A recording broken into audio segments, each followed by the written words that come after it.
ध्यान से सुनो दोस्तों, असल में हमारी जिंदगी का पूरा खेल हमारे अपने मन के इर्द गिर्द ही घूमता है। जिसने इस मन के अंदर झांक लिया, उसने अपनी किस्मत की चाबी खुद ही ढूंढ ली। वो इंसान अपनी सोच से कहीं ज्यादा ऊंचाइयों को छू सकता है, क्योंकि उसे पता चल जाता है कि यह मन ही है जो हमें या तो बांधता है या आजाद करता है। यह मन ही है जो हमारे सुख दुख का असली कारण है। बाहरी दुनिया तो बस एक निमित्त मात्र है। चलिए, इसी मन के रहस्य को समझने के लिए हम प्राचीन काल की उन युक्तियों को एक दिलचस्प कहानी के जरिए जानेंगे।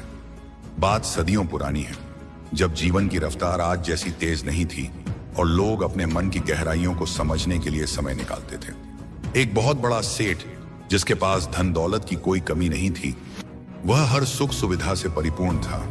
लेकिन एक दिन वह एक बौद्ध भिक्षु के पास पहुंचा। उसके चेहरे पर गहरी चिंता की लकीरें थीं। आंखों के नीचे काले घेरे उसकी बेचैन रातों की कहानी बयां कर रहे थे। उसने हाथ जोड़कर विनम्र स्वर में कहा, मुनिवर, मैं नींद की समस्या से बहुत परेशान हूं। करोड़ों की संपत्ति है, हर तरह का सुख है, लेकिन एक चैन की नींद नसीब नहीं। रात को मैं आंख बंद करते ही विचारों का झुंड आकर मेरे दिमाग पर चढ़ जाता है, मानो सारी दुनिया की समस्याएं मुझे घेर लेती हूं। करवटें बदलते बदलते रात बीत जाती हैं और सुबह उठूं तो शरीर और मन दोनों टूटे हुए, मानो रात भर कोई कठोर परिश्रम किया हो। क्या कोई ऐसा उपाय बताइए जिससे मुझे गहरी और शांतिपूर्ण नींद मिले। भिक्षु ने उसकी बातें बड़े धैर्य और करुणा से सुनी। उनके चेहरे पर एक हल्की सी रहस्यमयी मुस्कान थी, मानो वे पहले से ही इस समस्या का हल जानते हों। बोले, तुम्हारी समस्या समझ आ गई। यह केवल तुम्हारी ही नहीं, बल्कि इस भौतिक सुखों की दौड़ में शामिल अधिकांश लोगों की समस्या है। लेकिन उसका उत्तर देने से पहले मैं तुम्हें भगवान बुद्ध की नींद से जुड़ी एक अनोखी कहानी सुनाता हूं, जो इस समस्या की जड़ को समझने में तुम्हारी मदद करेगी। सेठ सहमत हो गया और ध्यान लगाकर सुनने के लिए तैयार हो गया। भिक्षु ने कहानी शुरू की। तथागत गौतम बुद्ध जब विश्राम करते थे तो वह पूरी रात एक ही करवट सोते थे। जिस मुद्रा में लेटते, सुबह होने तक वैसे ही बने रहते, बिल्कुल एक मूर्ति की तरह निश्चल। उनके प्रिय शिष्य आनंद को यह बात हमेशा हैरान करती थी। वह सोचते, इतनी गहरी नींद बिना हिले डुले यह कैसे संभव है? क्या कोई इंसान सपनों की दुनिया में खोए बिना, करवटें बदले बिना इतनी शांति से सो सकता है? एक रात आनंद की जिज्ञासा चरम पर पहुंच गई। वह उठे और बुद्ध के पास जाकर उन्हें धीरे से जगाया। तथागत, मुझे क्षमा करें, आनंद ने कहा।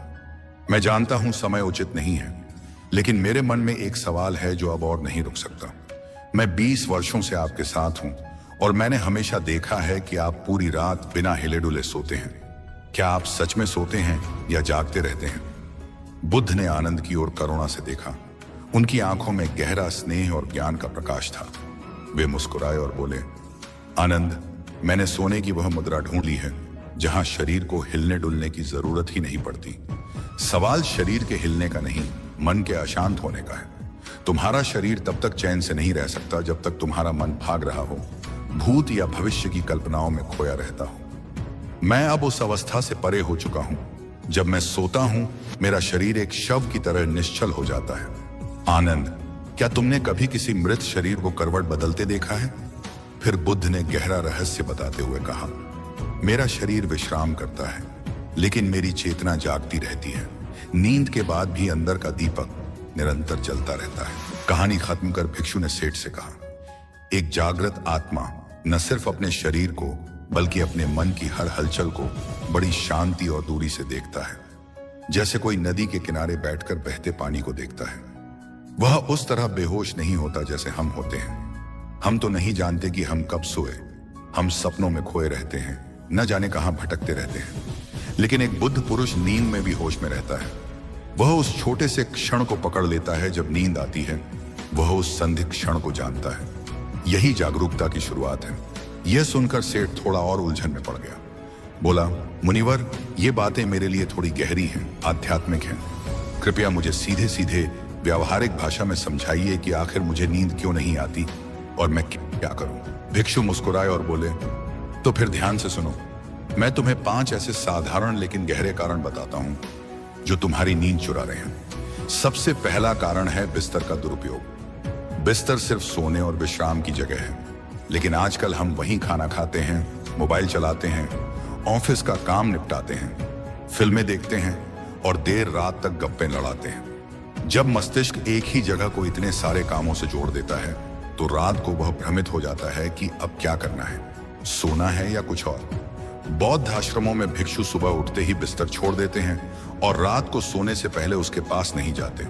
इससे मस्तिष्क साफ तौर पर जानता है कि बिस्तर का एक ही मतलब है, नींद और विश्राम। दूसरा बड़ा कारण है सोने जागने का अनियमित समय। आज के लोगों की सबसे बड़ी समस्या यही है कि न उनके सोने का समय है न उठने का। वीकेंड पर तो मनमानी चलती है, फिल्म, पार्टी, देर रात तक जागना। इससे शरीर की जैविक घड़ी, जिसे सर्केडियन रिदम कहते हैं, पूरी तरह बिगड़ जाती है। यह घड़ी ही हमारे सोने और जागने के चक्र को नियंत्रित करती है। जब यह बिगड़ती है तो फिर नींद न आना, थकान और चिड़चिड़ापन तो लाजमी है। भिक्षु हर दिन एक नियत समय पर हल्का भोजन करते हैं और उसी समय सो जाते हैं। इसी अनुशासन में उन्हें गहरी नींद और मानसिक शांति मिलती है। तीसरा कारण सबसे खतरनाक है, सोने से पहले नकारात्मक विचारों और चिंताओं में डूब जाना। रात में जब हम लेटे होते हैं और बाहरी दुनिया से कट जाते हैं तो हमारा अवचेतन मन सबसे ज्यादा सक्रिय और ग्रहणशील होता है। उस समय हम दिन भर की चिंताओं, गुस्से, असफलताओं और परेशानियों को जितना दोहराते हैं वह उतनी ही गहराई तक हमारे भीतर उतर जाती हैं, हमारे मानस पटल पर अंकित हो जाती हैं। सुबह उठते ही वही चीजें हमारे सामने खड़ी हो जाती हैं, हमारा दिन खराब हो जाता है। इसलिए हर रात सोने से पहले उन चीजों के बारे में सोचो जिन्हें तुम पाना चाहते हो, जिन लोगों से तुम प्यार करते हो, और उन सपनों के बारे में सोचो जिन्हें तुम साकार करना चाहते हो। रात की यह छोटी सी आदत तुम्हारी पूरी जिंदगी बदल सकती है। चौथा कारण है सोने का गलत तरीका। भारत में एक पुरानी परंपरा है कि सिर उत्तर दिशा की ओर करके नहीं सोना चाहिए। इसके पीछे गहरा वैज्ञानिक कारण है।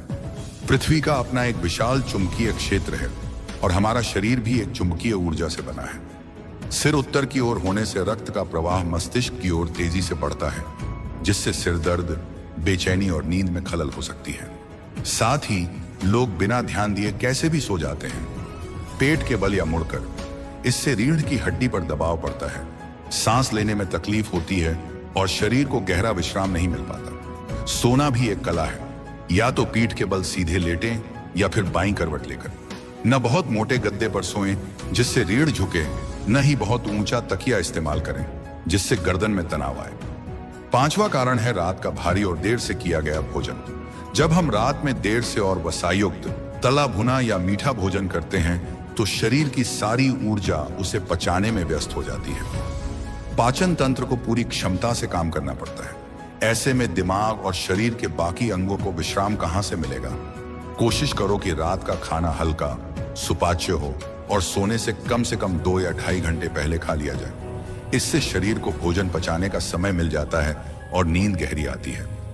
सेठ ने बड़ी शिद्दत से यह सब सुना और फिर पूछा, मुनिवर, अब मैं ये सब कारण समझ गया, लेकिन कृपया मुझे कुछ ऐसे सरल और असरदार उपाय भी बताइए जिन्हें मैं रोजाना अपनी दिनचर्या में शामिल करके गहरी और सुकून भरी नींद ले सकूं। भिक्षु ने कहा, मैं तुम्हें कुछ उपाय बताता हूं, इनमें से कोई 2-3 चुन लो जो तुम्हें सबसे सहज और करने लायक लगे। पहला उपाय, रात को सोने से पहले गुनगुने पानी से स्नान कर लो। यह दिन भर की थकान और तनाव को धो देता है, मांसपेशियों को आराम मिलता है और शरीर मन को शांत करता है। दूसरा उपाय, अगर संभव हो तो शयन कक्ष में रात को सरसों या तिल के तेल का एक छोटा दीपक जलाओ। यह वातावरण को शुद्ध करता है, एक सकारात्मक ऊर्जा का संचार करता है और मन में शांति और सकारात्मकता भरता है। तीसरा उपाय, सोने से पहले 1 गिलास पानी पिए, न बहुत ठंडा न गर्म, बल्कि सामान्य तापमान का पानी। यह शरीर को भीतर से हाइड्रेट और संतुलित करता है। चौथा उपाय, बिस्तर पर लेटते ही आंखें बंद करो और अपनी सांसों पर ध्यान केंद्रित करो। बस कुछ पल के लिए ही सही, यह एक छोटा सा ध्यान है। इस दौरान मन में कृतज्ञता का भाव भर लो, उन सब चीजों के लिए जो तुम्हारे पास हैं, तुम्हारा परिवार, तुम्हारा स्वास्थ्य, तुम्हारी सांसें। कृतज्ञता का भाव नकारात्मकता को दूर भगाने का सबसे सरल उपाय है। पांचवा और सबसे गहरा उपाय, दिन भर की एक संक्षिप्त समीक्षा करो। उन सभी अच्छे कामों को याद करो जो तुमने आज किए, चाहे वो कितने ही छोटे क्यों न रहें। फिर अपने शरीर, अपने जीवन और अपनी सांसों के लिए आभार प्रकट करो और अंत में यह भी स्वीकार करो कि यह जीवन नश्वर है यह शरीर एक दिन नष्ट हो जाएगा। जब तुम यह मानकर सोते हो कि यह जीवन क्षण भंगुर है, तो छोटी छोटी बातों की चिंता करना, क्रोध करना, किसी से द्वेष रखना, यह सब व्यर्थ लगने लगता है। मन गहराई से शांत होता है और नींद एक ध्यान बन जाती है। और सुबह उठने का भी एक तरीका है। जैसे ही आंख खुले तुरंत न उठें। दोनों हाथों को आपस में रगड़कर गर्म करें और उन्हें अपनी आंखों पर हल्के से रखें।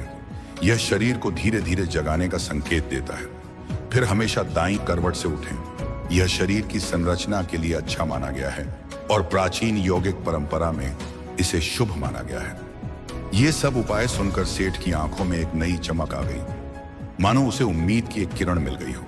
उसने विनम्रता से भिक्षु को प्रणाम किया, उनका आभार व्यक्त किया और एक नई शुरुआत के दृढ़ संकल्प के साथ वहां से विदा हुआ। अब हम आपको ले चलते हैं एक और अनोखी और प्रेरणादायक कहानी में। बंगाल की खाड़ी के शांत और हरे भरे तट पर बसा एक खूबसूरत सा गांव था। वहां भैरव नाम का एक युवक रहता था, जो बहुत ही होनहार और मेहनती था। लेकिन उसकी सबसे बड़ी कमजोरी थी उसका बेचैन और अशांत मन। कोई उसे जरा सी भी बुरी बात कह देता या कोई छोटी सी असफलता मिल जाती तो वह तुरंत गहरी चिंता और तनाव में डूब जाता। वह हर समय कुछ न कुछ पाने की दौड़ में लगा रहता। उसे पक्का विश्वास था कि अगर उसे बहुत सारा धन, बड़ी प्रसिद्धि और अपार सफलता मिल जाए तभी उसे जीवन में सच्ची खुशी मिलेगी। लेकिन ये चीजें जितना वह पाने की कोशिश करता, वे उतनी ही दूर भागती और वह उतना ही अधिक थका हुआ और निराश महसूस करता। एक दिन जब वह अपनी इसी बेचैनी में जंगल की ओर भटक रहा था, संयोग से उसकी मुलाकात महाकौशल नाम के एक महान संत से हो गई। महाकौशल स्वयं महात्मा बुद्ध के प्रमुख शिष्यों में से एक थे और ध्यान साधना में बहुत पारंगत थे। उनके व्यक्तित्व में एक अद्भुत शांति और गहराई थी। उनके चेहरे पर एक दिव्य तेज था जिसने भैरव को पहली ही नजर में गहराई से प्रभावित किया।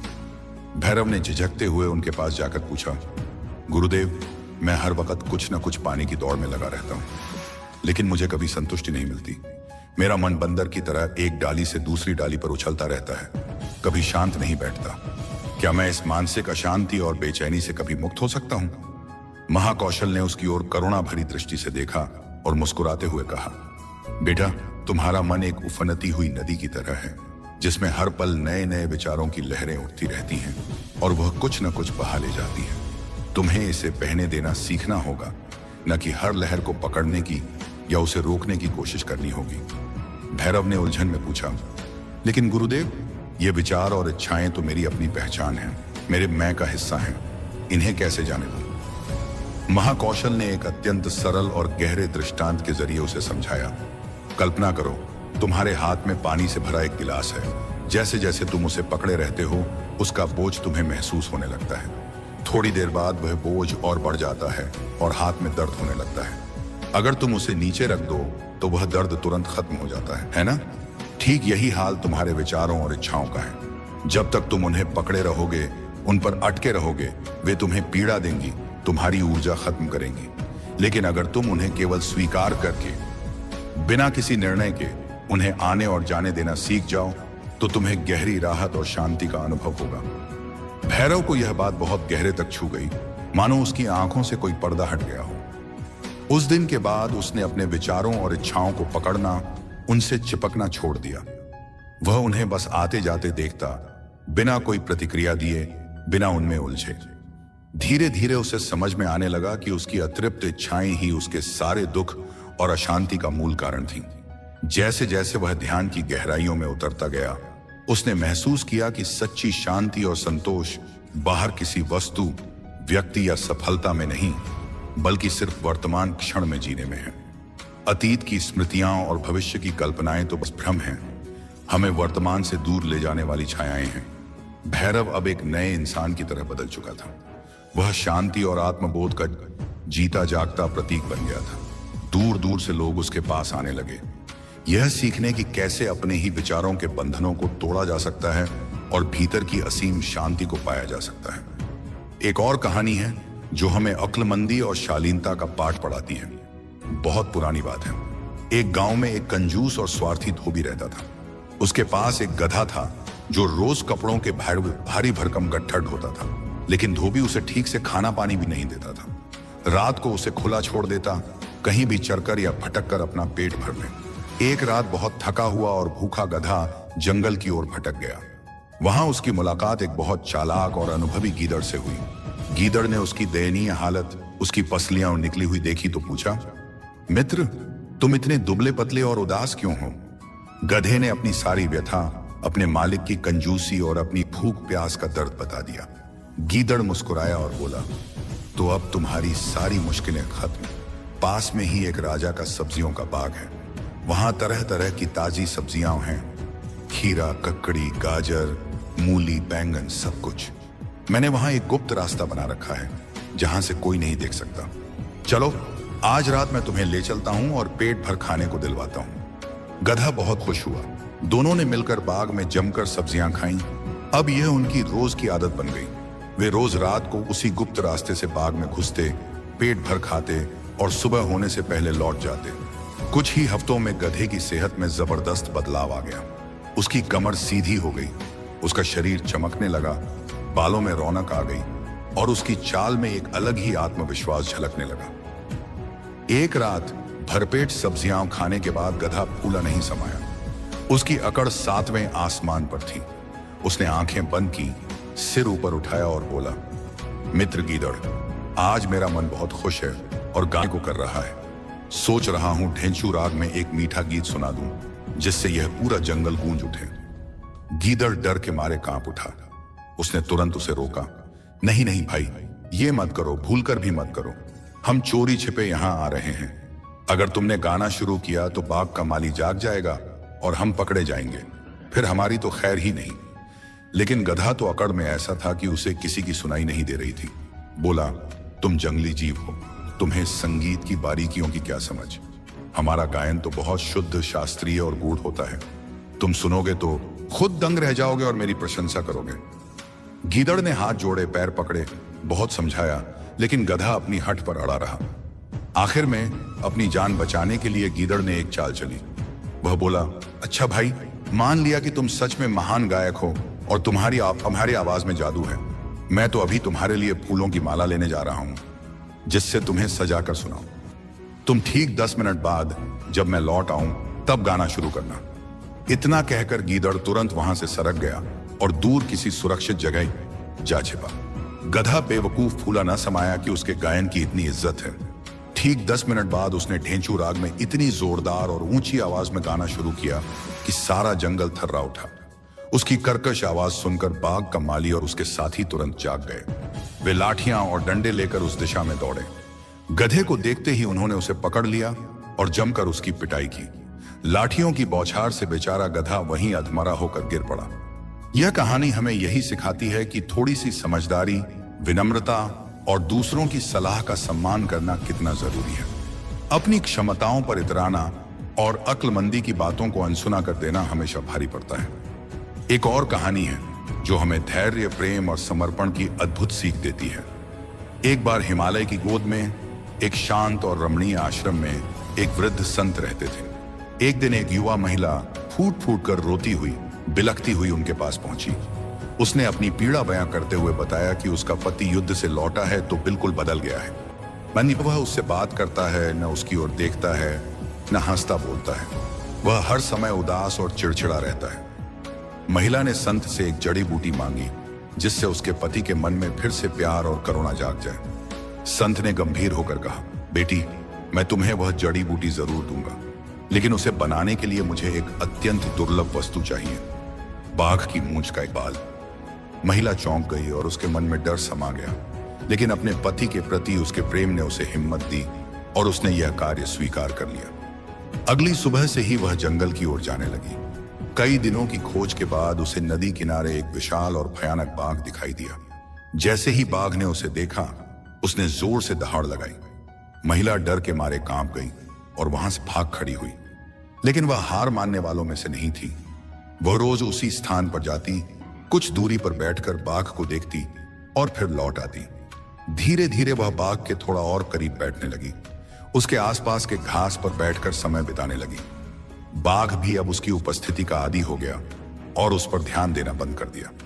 कई हफ्तों बाद महिला ने हिम्मत करके बाघ के लिए कुछ मांस ले जाना शुरू किया, जिसे वह दूर से फेंक देती और चुपचाप बैठी रहती। महीने बीतते गए। बाघ उसे पहचानने लगा, उसकी गंध से परिचित हो गया। अब वह उसे देखकर दहाड़ता नहीं था, बल्कि शांति से उसके पास आ जाता और मांस खाने लगता। एक दिन जब बाघ सामने लेटा हुआ था, महिला ने धीरे से उसके पास जाकर उसका सिर सहलाया। बाघ ने कोई प्रतिरोध नहीं किया, बल्कि आंखें बंद करके उसका स्पर्श महसूस करने लगा। कई दिनों तक ऐसा करने के बाद एक दिन उसने बहुत ही सावधानी और धैर्य से बाघ की मूंछ का एक बाल तोड़ लिया। उसका चेहरा अविश्वसनीय खुशी और गर्व से चमक उठा। वह दौड़ती हुई संत के पास पहुंची और बोली, बाबा देखिए, मैं बाघ की मूंछ का बाल ले आई हूं। अब आप जल्दी से मेरे लिए वह जड़ी बूटी बना दीजिए। संत ने वह बाल उसके हाथ से लिया, उसे ध्यान से देखा और फिर बिना कुछ बोले उसे वहीं पास में जल रही आग में डाल दिया। महिला चीख पड़ी, आपने यह क्या कर दिया बाबा?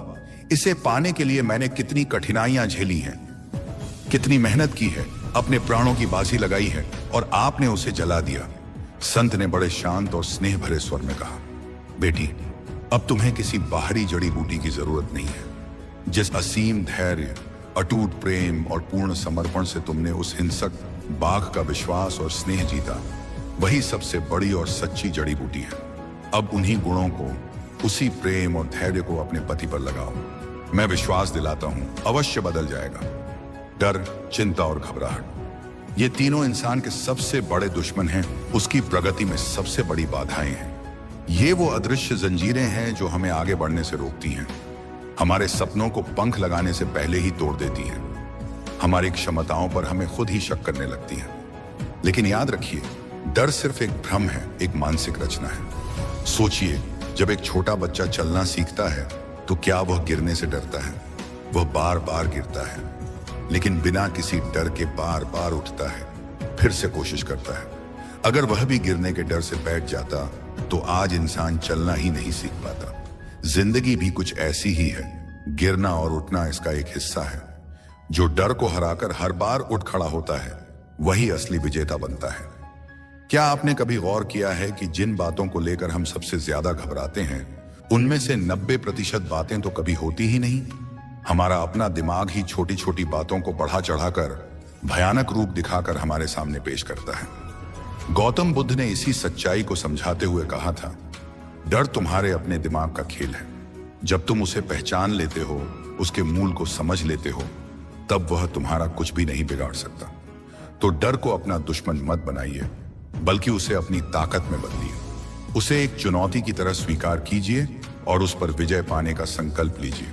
याद रखिए, आप एक योद्धा हैं, एक शक्तिशाली आत्मा है, जिसके अंदर अपार संभावनाएं छिपी हैं। जरूरत है तो बस उसे पहचानने, जगाने और उस पर विश्वास करने की। दोस्तों, क्या आप जानते हैं कि सोने से ठीक पहले का समय आपके अवचेतन मन को रीप्रोग्राम करने का सबसे शक्तिशाली और प्रभावी क्षण होता है। इस समय आपका चेतन मन, जो दिन भर जागता और सोचता है, धीरे धीरे शांत हो जाता है और अवचेतन मन पूरी तरह से खुला और ग्रहणशील होता है। अगर आप इस कीमती समय का सही उपयोग करें और अपने अवचेतन को सकारात्मक संदेश दें, तो आप अपनी पूरी जिंदगी बदल सकते हैं। लेकिन सावधान रहें, अगर आपने गलत शब्द या नकारात्मक भाव चुन लिए, तो यही शक्ति आपके खिलाफ भी काम कर सकती है और आपकी समस्याओं को और बढ़ा सकती है। यह कोई जादू या चमत्कार नहीं है, बल्कि पूरा एक वैज्ञानिक तथ्य है, जिसे मनोविज्ञान भी मान्यता देता है। आइए जानते हैं 5 ऐसे शक्तिशाली और चमत्कारी वाक्य, जिन्हें अगर आप हर रात पूरे विश्वास, गहरी भावना और एकाग्रता के साथ दोहराएं, तो आपका अवचेतन मन एक शक्तिशाली चुंबक की तरह काम करना शुरू कर देगा और आपके जीवन में सकारात्मक बदलाव आने लगेंगे। पहला वाक्य है, मैं हर गुजरते दिन के साथ अधिक खुशहाल, अधिक सफल और अधिक शक्तिशाली बन रहा हूं। यह सरल सा वाक्य आपके अवचेतन मन को सकारात्मक बदलाव और निरंतर विकास के लिए तैयार करता है। दूसरा वाक्य है, मेरे भीतर असीम ऊर्जा का अथाह भंडार है और मैं हर चुनौती, हर बाधा को बड़ी आसानी से पार कर सकता हूं। यह वाक्य आपके अंदर छिपे आत्मविश्वास और साहस को जगाता है, आपको अजेय बनाता है। तीसरा वाक्य है, अपार सफलता, प्रचुर समृद्धि और असीम खुशियां एक शक्तिशाली चुंबक की तरह मेरी ओर स्वयं खींची चली आ रही हैं। यह वाक्य आपके इर्द गिर्द एक सकारात्मक ऊर्जा क्षेत्र बनाता है, जो अवसरों और संसाधनों को आकर्षित करता है। चौथा वाक्य है, मेरा आत्मविश्वास लगातार बढ़ रहा है और लोग मेरे विचारों, मेरी बातों का स्वाभाविक रूप से सम्मान और सराहना करते हैं। यह वाक्य आपके व्यक्तित्व में एक अप्रतिम चुंबकीय आकर्षण और करिश्माई प्रभाव पैदा करता है। पांचवा और सबसे महत्वपूर्ण वाक्य है, मुझे इस विशाल ब्रह्मांड और उसकी अनंत शक्तियों पर पूरा अटूट भरोसा है और सब कुछ मेरे ही सर्वोत्तम हित में हो रहा है। यह वाक्य आपको हर चीज को नियंत्रित करने की बाध्यता से मुक्त कर देता है और जीवन की प्राकृतिक धारा में बहना सिखाता है, जिससे चिंता हमेशा के लिए खत्म हो जाती है। लेकिन ध्यान रखिए, सिर्फ इन वाक्यों को तोते की तरह रटने से कोई फायदा नहीं होगा। आपको इन वाक्यों को गहराई से महसूस करना होगा, उन्हें अपने हृदय के भीतर उतारना होगा। आंखें बंद करके जब आप यह वाक्य बोलें तो खुद को उस स्थिति में देखें जैसे आप वह सब पा चुके हैं जो आप चाहते हैं। यही विजुअलाइजेशन की शक्ति है। और दूसरी सबसे अहम चीज है भावना। जब आप यह वाक्य बोलें तो आपके अंदर वैसी ही खुशी, उत्साह और कृतज्ञता का भाव हो जैसे वह चीज आपको अभी अभी मिली हो। यह प्रक्रिया कम से कम लगातार 21 दिनों तक करनी होती है। मनोविज्ञान कहता है कि कोई भी नई आदत या विचार दिमाग में गहराई से बैठने के लिए 21 दिन का नियमित अभ्यास जरूरी है। 21 दिनों में यह सकारात्मक बातें आपके अवचेतन में गहरी जड़ें जमा लेती हैं और फिर यह आपकी आदत, आपका विश्वास और अंततः आपकी सच्चाई बन जाती है। अब हम आपको ले चलते हैं एक और गहरी और पवित्र कहानी में, जो राजकुमार सिद्धार्थ से भगवान बुद्ध बनने की अद्भुत और प्रेरणादायक यात्रा से जुड़ी है। एक शांत और चांदनी रात थी। राजकुमार सिद्धार्थ अपने महल की ऊंची छत पर टहल रहे थे। चारों ओर सन्नाटा था, लेकिन उनके मन में एक गहरा तूफान उठ रहा था। उन्होंने अपने गुरु से पूछा, गुरुदेव, क्या यह जीवन सिर्फ इन भोग विलासों, इन ऐश्वर्य और सुख सुविधाओं तक ही सीमित है, या इससे भी परे कोई ऐसी शाश्वत खुशी है जो कभी खत्म नहीं होती, जो जन्म मृत्यु के चक्र से परे है? इस सवाल ने उन्हें इतना गहरे तक झकझोर दिया कि उन्होंने महल के बाहर की दुनिया देखने का निश्चय किया। महल से बाहर निकलने पर उन्होंने पहली बार एक बूढ़े व्यक्ति को देखा जो लाठी के सहारे मुश्किल से चल पा रहा था। फिर उन्होंने एक गंभीर रोगी को देखा जो पीड़ा से कराह रहा था, और अंत में उन्होंने एक शव यात्रा देखी जहां लोग रो रहे थे और एक निर्जीव शरीर को ले जा रहे थे। यह देखकर उनके मन में एक गहरा प्रश्न उठा, क्या जीवन का अंत बस यही है, वृद्धावस्था, बीमारी और मृत्यु? तभी उन्होंने एक शांत और गंभीर भिक्षु को देखा जिसके चेहरे पर एक अलौकिक शांति और तेज था, मानो उसने इन सब दुखों से परे कुछ पा लिया हो। उस रात सिद्धार्थ ने एक बड़ा निर्णय लिया। वह अपनी पत्नी यशोधरा और नवजात पुत्र राहुल को अंतिम बार सोते हुए देखा। उनके प्रति अपने प्रेम और कर्तव्य के बीच संघर्ष किया, लेकिन सत्य की खोज की पुकार इतनी प्रबल थी कि उन्होंने महल और सब कुछ त्याग दिया। उन्होंने अपने राजसी वस्त्र और बहुमूल्य गहने उतारकर नदी में प्रवाहित कर दिए, अपने लंबे केश काट दिए और एक साधारण पीले वस्त्र धारण कर एक सन्यासी बन गए। उन्होंने कई प्रसिद्ध गुरुओं से शिक्षा ली, उच्च ध्यान की अवस्थाएं प्राप्त की, लेकिन उन्हें पूर्ण संतोष नहीं मिला। फिर उन्होंने कठोरतम तपस्या का मार्ग अपनाया, कई वर्षों तक लगभग बिना भोजन पानी के रहे, जिससे उनका शरीर कंकाल मात्र रह गया। लेकिन इससे भी उन्हें वह उत्तर नहीं मिला जिसकी उन्हें तलाश थी। एक दिन अत्यधिक दुर्बल अवस्था में उन्हें एक वीणा के तार की सीख मिली। यदि तार बहुत ढीला हो तो सही संगीत नहीं निकलता, और यदि बहुत कस दिया जाए तो वह टूट जाता है। इससे उन्हें समझ आया कि न तो अत्यधिक भोग और न ही अत्यधिक कठोर तप, बल्कि बीच का रास्ता, संतुलन का मार्ग ही सत्य की प्राप्ति का मार्ग है। उन्होंने कठोर तप त्याग दिया और एक गांव की युवती सुजाता से दिया गया खीर का भोग ग्रहण किया। फिर उन्होंने एक विशाल पीपल के वृक्ष के नीचे ध्यान लगाने का निश्चय किया, जिसे आज हम बोधि वृक्ष के नाम से जानते हैं। उन्होंने एक अटल प्रण लिया, आज इस आसन से मैं तब तक नहीं उठूंगा जब तक मुझे परम सत्य और ज्ञान की प्राप्ति नहीं हो जाती। उनके ध्यान भंग करने के लिए मार्ग, माया और अज्ञान का प्रतीक अपनी समस्त शक्तियों के साथ प्रकट हुआ। उसने सुंदर अप्सराएं भेजी, विकराल राक्षसों का भय दिखाया, तरह तरह के प्रलोभन और भय दिए, लेकिन सिद्धार्थ अपने ध्यान में अटल और अडिग रहे। अंत में मार के सभी प्रयास विफल हो गए और उनके भीतर से अज्ञान, मोह, वासना, क्रोध और अहंकार का अंतिम अंधकार सदा के लिए छंट गया। उस पावन ब्रह्म मुहूर्त में जब चारों ओर शांति छाई हुई थी, उन्हें ज्ञान की प्राप्ति हुई। वह सिद्धार्थ अब राजकुमार नहीं रहे, बल्कि वह बुद्ध बन गए, जो जाग गए, जिसे सब कुछ दिख गया। उन्होंने 4 आर्य सत्यों का बोध किया। दुख है, दुख का कारण है, दुख का निवारण संभव है और दुख निवारण का अष्टांगिक मार्ग है। उन्होंने अपना पहला उपदेश सारनाथ में अपने 5 पुराने साथियों को दिया, जिसे धर्मचक्र प्रवर्तन कहा जाता है। उन्होंने समझाया कि जन्म और मृत्यु के इस अनवरत चक्र से मुक्ति पाने का एकमात्र उपाय है अज्ञान, तृष्णा, इच्छा और मोह के आसक्ति का पूर्ण त्याग। एक और बहुत ही मार्मिक कहानी है जो हमें सच्चे त्याग के गहनतम अर्थ को समझाती है। मगध राज्य के एक समृद्ध नगर विहारापुर में वसुदेव नाम का एक बहुत बड़ा और धनी व्यापारी रहता था। वह न केवल धनवान था बल्कि अत्यंत दयालु, उदार और परोपकारी भी था। उसकी पत्नी सुमित्रा और पुत्र आदित्य भी उसी के समान सरल और धार्मिक प्रवृत्ति के थे। लेकिन इतना सब कुछ होते हुए भी वसुदेव के मन में एक गहरा सवाल हमेशा खटकता रहता था।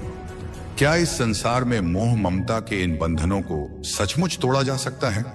क्या बिना किसी लगाव के सच्चे मन से त्याग करना संभव है? वह कई विद्वानों और साधु संतों से मिला, उनसे शास्त्रार्थ किए, लेकिन उसके मन को पूरी तसल्ली नहीं मिली। एक दिन उसके नगर में स्वयं महात्मा आनंद, जो भगवान बुद्ध के परम प्रिय शिष्य थे, पधारे।